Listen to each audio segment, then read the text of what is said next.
So you're asking yourself, why should I give up 2 perfectly good weeks of my summer to attend Talmud 2017? Give me 3 reasons. Excellent question. My name's Paul Overland, and I won't give you 3. I'll give you 4. Number 1, you know how our colleagues that teach modern languages are using new techniques? Their students are acquiring their languages faster and retaining them longer. And notice this, when they read the text in the target language, they are coming up with more significant insights about what it says and how it says it. Think poetics.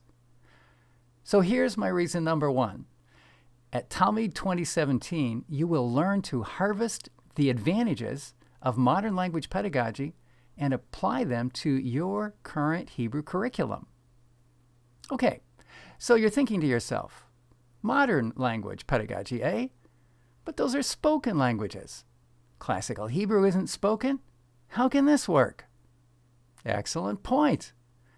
Part of the secret of modern language pedagogy does involve freshly generated communication, whether spoken or written. It's not limited to simply examining extant texts. It is so central, in fact, that they have even gone so far as to coin a term for it. They call it communicative language teaching. But back to this notion that classical Hebrew is not spoken. Did you ever notice how much of our Hebrew Bible is devoted to dialogue? Abram talks with Sarai. David talks with Goliath. Job and his friends talk together. And then there's the psalmists. They talk and talk and talk. You can hardly stop them. Sometimes talking with themselves, usually talking with God. The fact is, I'd wager that right now, you, as one who has studied classical Hebrew and has read lots of dialogue in Hebrew, you right now are only days away from being able to convert that reading ability into a conversational ability. So that's the second reason you need to attend Talmud 2017. You will transform your Hebrew reading skill into a conversational skill. And that in turn will enable you to help your own Hebrew students to acquire Hebrew more effectively. At this point, you're probably wondering, suppose I come to this Talmud workshop. Suppose I get really smart so I can teach classical Hebrew just like they teach Russian and Japanese. Suppose I convert my skill in reading Hebrew so now I can even communicate in Hebrew.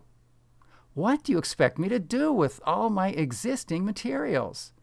What good are new methods if my materials are designed to run on those older rails? Well, that's another excellent question.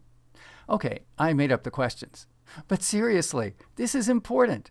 And that's exactly why a portion of each day will be devoted to learning how we can adapt existing curriculum and thereby take maximum advantage of methods used by our colleagues who teach modern languages.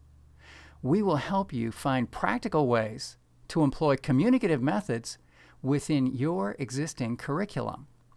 So, there are your 3 reasons. And here's a 4th. To me, this one is the most important of all.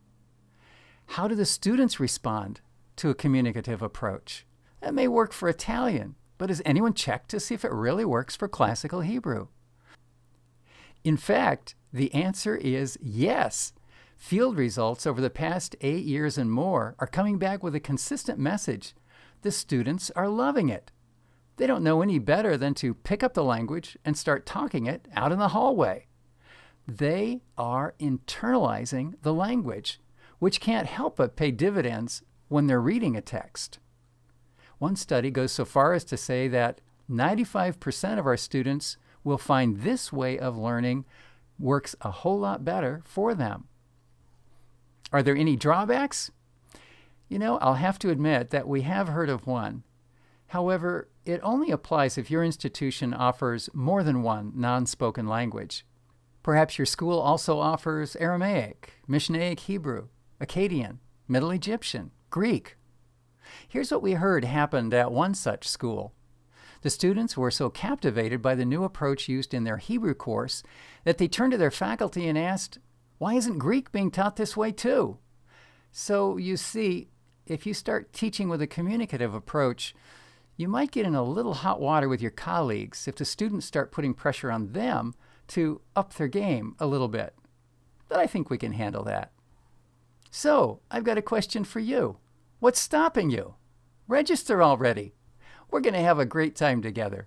Don't hesitate to drop a line if you have any questions. The email is poverland@ashland.edu. I look forward to seeing you in July.